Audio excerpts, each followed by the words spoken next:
Jio edu online class চ্যানেলে তোমাদের সকলকে স্বাগত জানিয়ে শুরু করছি আজকের টপিক হলো অগ্ন্যুৎপাত ও আগ্নেয়গিরি। অগ্ন্যুৎপাত ও আগ্নেয়গিরির এই যে টপিক আমি শুরু করেছিলাম, সেই টপিকে আমি 3টে ভিডিও আপলোড করে দিয়েছি। আজকে এই চতুর্থ ভিডিও। আজকে এই অগ্ন্যুৎপাত এবং আগ্নেয়গিরি এই অংশের আমি অগ্ন্যুৎপাতের ফলে সৃষ্ট যে সমস্ত ভূমিরূপ আমরা দেখতে পাই, সেই সমস্ত ভূমিরূপ নিয়ে আমি চিত্রসহ আলোচনা করব। এই ভিডিওতে আমি প্রত্যেকটা ভূমিরূপ যেগুলো আমরা দেখতে পাবো সেগুলো চিত্রের সাহায্যে আমি দেখাবো, যাতে তোমাদের সহজেই তোমরা ভূগোলের এই অংশটিকে খুবই ভালো করে বুঝতে পারো। তাই কথা না বাড়িয়ে চলে আসি আমরা আমাদের টপিকে। চলো দেখে নিই অগ্ন্যুৎপাতের ফলে সৃষ্ট ভূমিরূপ। প্রথমে আমি উপরে লিখে দিয়েছি অগ্ন্যুৎপাতের ফলে সৃষ্ট ভূমিরূপ, অর্থাৎ আমরা যে আগ্নেয়গিরিগুলোকে দেখলাম এবং তাদের যে অগ্ন্যুৎপাত সম্পর্কে ধারণা পেয়েছি, সেই অগ্ন্যুৎপাতের ফলে যে সমস্ত ভূমিরূপগুলো সৃষ্টি হয় সেগুলো আমরা এখন দেখব। অগ্ন্যুৎপাত আমরা একটা শ্রেণীভাগ করেছিলাম, সেখানে দেখেছি 2 ভাগে ভাগ করা হয়। একটা হচ্ছে নিঃসারী অগ্ন্যুৎপাত, আর একটা হচ্ছে উদ্বেধী অগ্ন্যুৎপাত।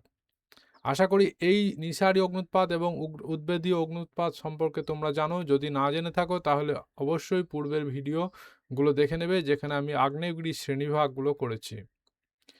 নিঃসারী অগ্ন্যুৎপাত আমি তাও বলে দিচ্ছি। নিঃসারী অগ্ন্যুৎপাত হচ্ছে যে আগ্নেয়গিরিটা, অর্থাৎ যখন ম্যাগমাগুলো ভূগর্ভ থেকে বাইরে বেরিয়ে আসে, ভূপৃষ্ঠের বাইরে বেরিয়ে আসে, তখন সেটা হচ্ছে নিঃসারী। আর যখন বাইরে বেরোতে পারে না, ভূপৃষ্ঠের ভিতরেই থাকে, অর্থাৎ ভূ অভ্যন্তরের মধ্যেই কঠিনে পরিণত হয়, তখন সেটাকে বলা হচ্ছে উদ্বেধী অগ্ন্যুৎপাত। তাহলে এই নিঃসারী অগ্ন্যুৎপাতের ফলে সৃষ্ট কিছু ভূমিরূপ আছে এবং উদ্বেধী অগ্ন্যুৎপাতের ফলে কিছু ভূমিরূপ আমরা দেখতে পাই। চলো এবার দেখে নিই নিঃসারী অগ্ন্যুৎপাতের ফলে কি কি ভূমিরূপ আছে। প্রথম শ্রেণীভাগ নিঃসারী অগ্ন্যুৎপাতের ফলে সৃষ্ট ভূমিরূপ। এইটাকে আবার 2 ভাগে ভাগ করা হয়। কিরকম? একটা হচ্ছে উন্নত ভূমিরূপ, আর একটা হচ্ছে অবনত ভূমিরূপ। উন্নত ভূমিরূপ কেন? অর্থাৎ যে ভূমিরূপগুলো সৃষ্টি হওয়ার সময় ভূপৃষ্ঠের বাইরে উঁচু অবস্থায় আছে, অর্থাৎ উন্নত অবস্থায় আছে। আর যে ভূমিরূপগুলো অবনত হয়ে গেছে, নিচু হয়ে গেছে, সেগুলোকে বলা হচ্ছে অবনত ভূমিরূপ। এবার আমরা এই উন্নত ভূমিরূপ এবং অবনত ভূমিরূপ কি কি আছে সেগুলো দেখে নেব। তাহলেই কিন্তু এই নিঃসারী অগ্ন্যুৎপাতের ফলে সৃষ্ট ভূমিরূপগুলো আমরা জানতে পারবো। সেগুলো আমরা দেখে নিই। দেখো, উন্নত ভূমিরূপ কি কি আছে সেগুলো প্রথমেই আমি একটা দিয়েছি, সেটা হলো লাভা ক্ষেত্র। উন্নত ভূমিরূপ গঠন করার ক্ষেত্রে লাভা ক্ষেত্র তো অবশ্যই প্রয়োজন আছে, তার কারণ লাভা ছাড়া তো গঠন হবে না উন্নত ভূমিরূপ। তা এখানে দেখছি আমরা কয়েকটা ভূমিরূপ আমরা দেখতে পাচ্ছি, যেমন পা হো হো, লাভা এবং লাভা মালভূমি, লাভা সমভূমি। এই পা হো হো এবং লাভা এগুলো মসৃণ জাতীয় ভূমিরূপ সৃষ্টি করছে, সেগুলো আমরা আগে পড়েছি। এবং লাভা এটা অমসৃণ, খড়খড়ে টাইপের আর খসখসে টাইপের উপরের অংশটা, এই ধরনের ভূমিরূপ তৈরি করছে। আর কি করছে? আর তৈরি করছে লাভা মালভূমি। মালভূমি সম্পর্কে আমরা অবশ্যই আগে থেকেই জেনে আছি যে মালভূমি কোনগুলোকে বলে, এবং লাভা সমভূমি। মালভূমিগুলো ঢেউ খেলানো উঁচু নিচু ভূমিভাগ, আর সমভূমি হবে সমতল একদম ভূমি। তাহলে এই লাভা ক্ষেত্র থেকে আমরা দেখতে পাচ্ছি যে পাহহ, লাভা এবং লাভা মালভূমি, লাভা সমভূমি এই ধরনের ভূমিরূপ গঠন করছে। এছাড়াও আর একটা ভূমিরূপ আছে, সেটা হলো লাভা ব্লিস্টার। লাভা ব্লিস্টারের ছবিটা আমি দেখো দিয়েছি। এই যে একটা উঁচু একটা অংশ রয়েছে এবং চারিদিকে এরকমভাবে এটা অবস্থান করেছে, এই লাভাগুলো পড়ে আছে দেখো। কিন্তু এগুলো বহুদিন আগে ঘটে যাওয়ার জন্য এখান থেকে ঘাস বেরিয়েছে এবং এটা একটা ভূমিরূপে পরিণত হয়েছে। এটা হচ্ছে লাভা ব্লিস্টার। ছবিটা দেখে আশা করি বুঝতে পারছো লাভা ব্লিস্টারটা কীরকম। এবার এই আমরা যে উন্নত ভূমিরূপ দেখলাম, এই উন্নত ভূমিরূপের দ্বিতীয় যে ভূমিরূপটা হচ্ছে সেটা হচ্ছে আগ্নেয় পর্বত।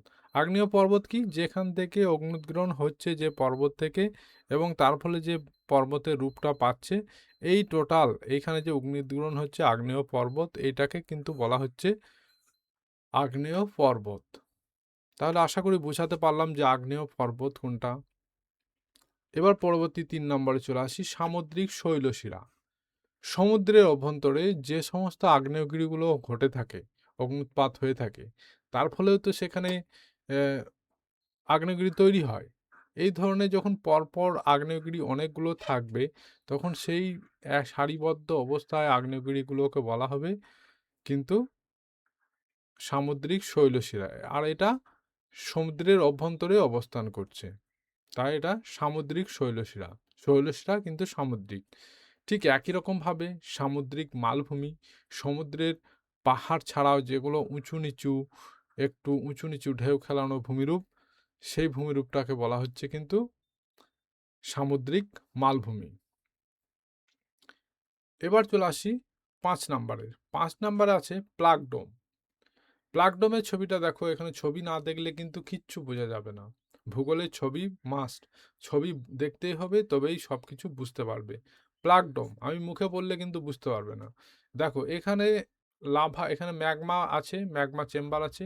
এই ম্যাগমা চেম্বার থেকে যখন এই ম্যাগমাগুলো বেরিয়ে আসছে এবং এইখানে পরপর স্তরে স্তরে সঞ্চয় হয়ে একটা গম্বুজের মতো একটা ভূমিরূপ তৈরি করছে, যে ভূমিরূপটা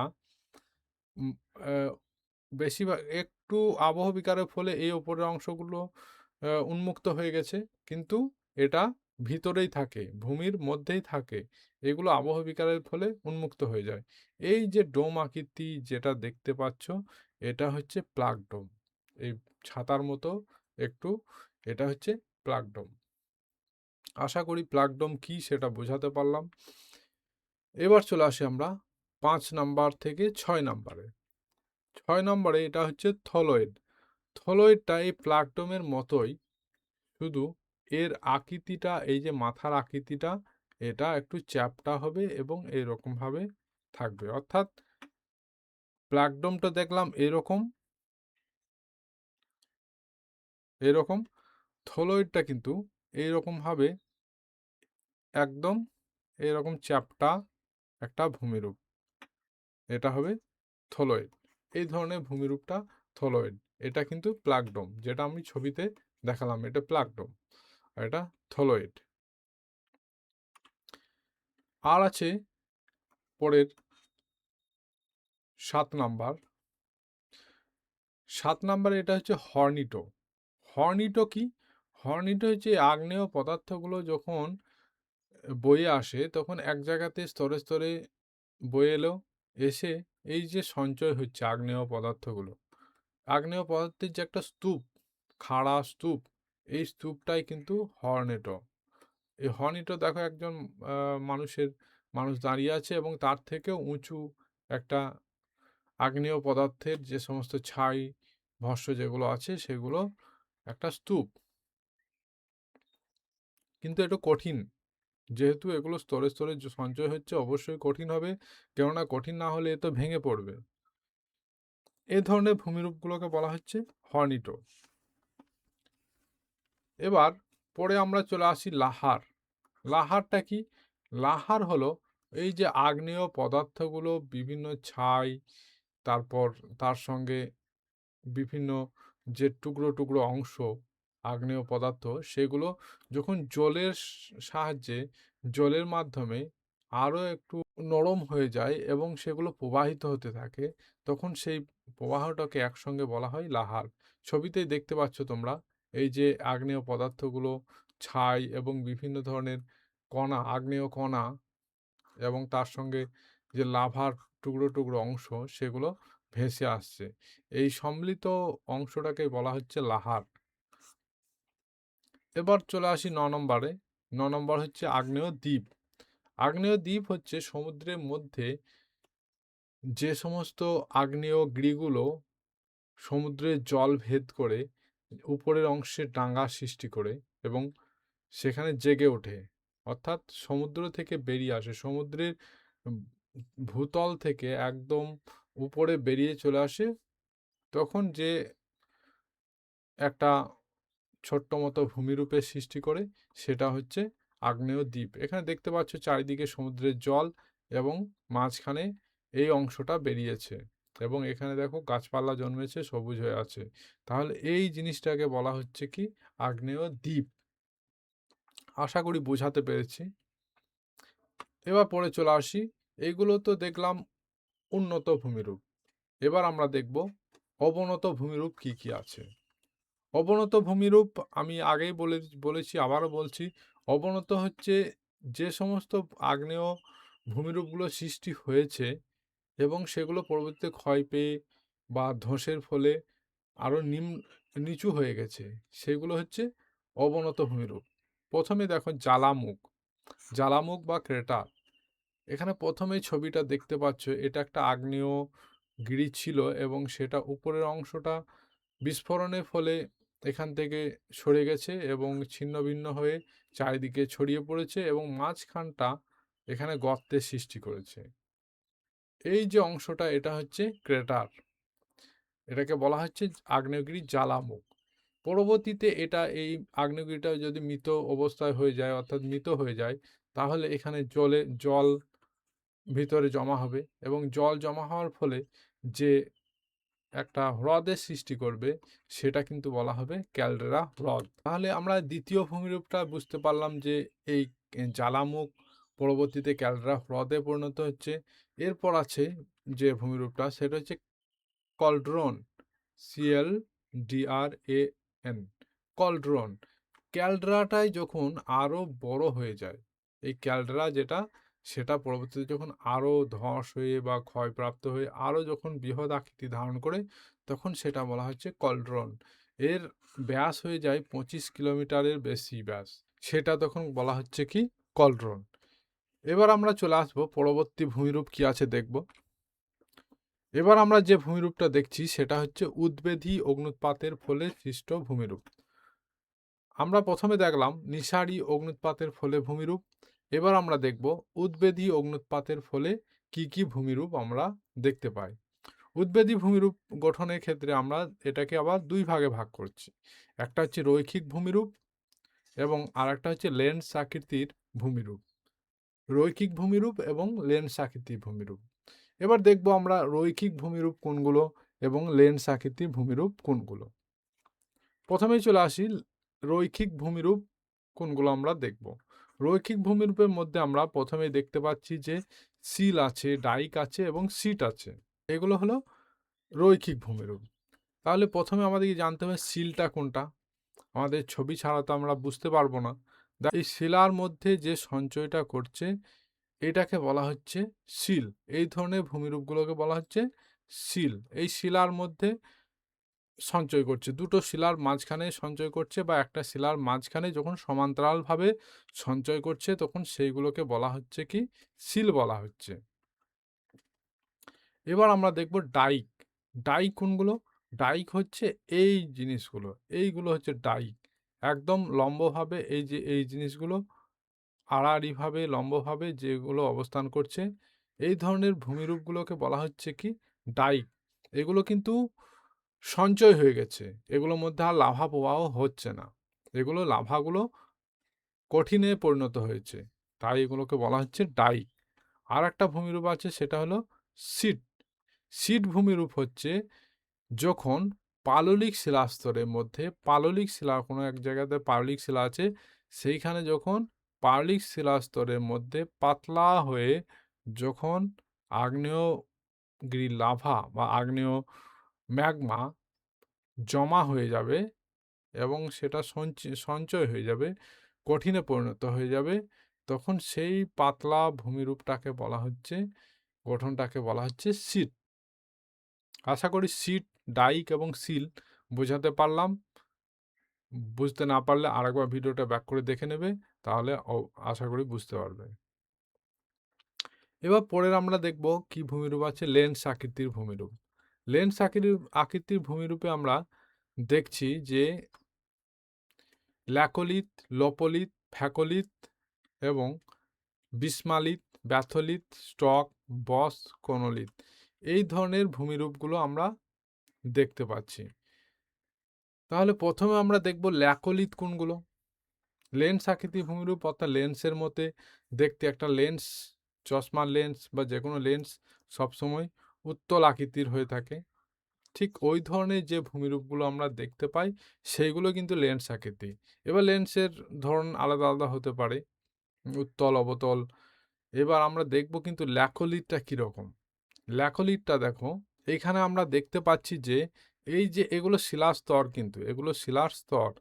তাহলে এই শিলাস্তরের মধ্যে যখন সঞ্চয় করছে, যখন সঞ্চয় করছে, কীরকম সঞ্চয়? এই ধরনের ভূমিরূপ যে সঞ্চয় করছে, একটু গম্বুজের মতো, হ্যাঁ, এই ধরনের ভূমিরূপ যখন সঞ্চয় করছে, তখন এই ভূমিরূপটাকে বলা হচ্ছে ল্যাকোলিথ। অর্থাৎ ঠিক এই রকম ভূমিরূপ, এইরকম ধরনের একটা ভূমিরূপ তৈরি করছে, তখন সেটাকে বলা হচ্ছে ল্যাকোলিথ। এবার আমরা দেখব লোপোলিথ কোনগুলো। এই শিলাস্তরের মধ্যে একদম সমান্তরালভাবে যখন সঞ্চয় করছে, এই যে সঞ্চয়, এটা কিন্তু লোপোলিথ সঞ্চয়। এটাকে বলা হচ্ছে লোপোলিথ। এই আকৃতির যে আগ্নেয় ভূমিরূপ তৈরি হচ্ছে সেটাকে বলা হচ্ছে লোপোলিথ। তাহলে ল্যাকোলিথ এবং লোপোলিথের ডিফারেন্স আমরা বুঝতে পারছি। আর একটা আছে এখানে ফ্যাকোলিথ। ফ্যাকোলিথটা হলো শিলার মধ্যে যখন উঁচু নিচু অবস্থায় এবং ঊর্ধ্বভঙ্গে, এই যে ঊর্ধ্বভঙ্গ অধোভঙ্গ তৈরি হচ্ছে, উঁচু নিচু ঊর্ধ্বভঙ্গ এবং অধোভঙ্গ তৈরি হচ্ছে, এই ঊর্ধ্বভঙ্গতে সঞ্চয় করবে এবং এই অধোভঙ্গতেও সঞ্চয় হবে। এই ঊর্ধ্বভঙ্গ এবং অধোভঙ্গে সঞ্চয় কার্যের ফলে যে ভূমিরূপটা তৈরি হবে সেটা হবে ফ্যাকোলিথ। তাহলে লোপোলিথ, ল্যাকোলিথ এবং ফ্যাকোলিথ আমরা বুঝতে পারলাম। এখানে যে চিত্রটা আমরা দেখতে পাচ্ছি এটা কিন্তু ফ্যাকোলিথের উদাহরণ। এবার পরের আমরা চলে আসি 4 নম্বরে কি ভূমিরূপ আছে। 4 নম্বরে ভূমিরূপ আছে বিস্মালিত।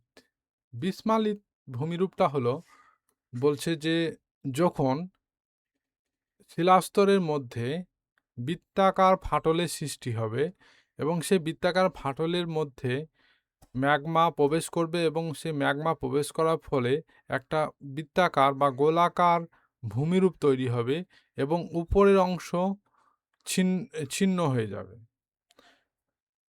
তখন সেই ভূমিরূপটাকে বলা হচ্ছে বিস্মালিত। ঠিক যেমন লোপোলিথের উদাহরণটাকে বিস্মালিতের মতো বলা যেতে পারে। লোপোলিথ আমরা এখানে দেখতে পাচ্ছি, আগেও দেখালাম। লোপোলিথ এই ধরনেরই একটা ভূমিরূপ যেটাকে বলা হচ্ছে বিস্মালিত, কিন্তু শিলাস্তরটাকে ছিন্ন করে বৃত্তাকার শিলাচ্যুতি ঘটায়। এই ধরনের ভূমিরূপটাকে বলা হচ্ছে বিস্মালিত, ঠিক লোপোলিথের মতোই দেখতে। এবার আসবো আমরা ব্যাথলিথ। ব্যাথলিথটা হচ্ছে ভূ অভ্যন্তরের মধ্যে বিশাল এলাকা জুড়ে যখন সঞ্চয় হয়ে যাবে ম্যাগমাগুলো এবং সেগুলো তরঙ্গায়িত হবে, সেই ধরনের যে ভূমিরূপ গঠন করবে সেই ভূমিরূপটাকে বলা হচ্ছে ব্যাথলিথ। অর্থাৎ ব্যাথলিথটা হচ্ছে বিশাল আকৃতির সঞ্চয় কার্য, যেখানে ভূমিরূপটা হবে, অর্থাৎ দেখতে হবে তরঙ্গায়িত, সেই ভূমিরূপটা হচ্ছে ব্যাথলিথ। পরবর্তী অংশ হলো স্টক। স্টকটা আমরা এখানে ছবিতে দেখে নেব। এই যে এখান থেকে ম্যাগমা বেরিয়ে এসে, ম্যাগমাটা এসে এই ধরনের যে ভূমিরূপগুলো গঠন করে, এবড়ো খেবড়ো আকৃতির যে একটা এদিক ওদিক ছড়ানো যে একটা ভূমিরূপ, কোনোরকম নির্দিষ্ট গঠন ছাড়াই থাকে, একদম ছড়ানো, সেই ধরনের ভূমিরূপটাকে বলা হচ্ছে স্টক। তাহলে স্টক বোঝা গেল। বস হচ্ছে 100 বর্গ কিলোমিটার কম আয়তনযুক্ত যে সমস্ত সঞ্চয় কার্য হয়ে থাকে। এই 100 বর্গ কিলোমিটারের কম আয়তন বিশিষ্ট যেসব সঞ্চয় বা আগ্নেয় সঞ্চয় হয়ে থাকে ভূভ্যন্তরের মধ্যে, সেটাকে বলা হচ্ছে বস। 100 বর্গ কিলোমিটারের কম আয়তন বিশিষ্ট এবং কোণ বিশিষ্ট যে সঞ্চয় কার্যগুলো দেখা যায়, কোণ বিশিষ্ট, এবং এই ভূমিরূপগুলো কিন্তু তরঙ্গায়িত হয়। কোণ থাকবে প্লাস তরঙ্গায়িত এক ধরনের ভূমিরূপ, সেটাকে বলা হচ্ছে কোণলিথ। তাহলে আমরা যে আগ্নেয়গিরির থেকে উৎপন্ন বিভিন্ন যে ভূমিরূপ, সেই ভূমিরূপগুলোকে আশা করি এখানে বুঝতে পারলাম যে হ্যাঁ, কোন ভূমিরূপটা কীরকম দেখতে এবং ভূমিরূপগুলো কীভাবে সৃষ্টি হয়েছে সেগুলো আশা করি বুঝতে পেরেছি। যদি কোনো রকম সমস্যা হয়ে থাকে তাহলে অবশ্যই এই চ্যানেলে কমেন্টে লিখবে যে বুঝতে পারোনি বা কিছু।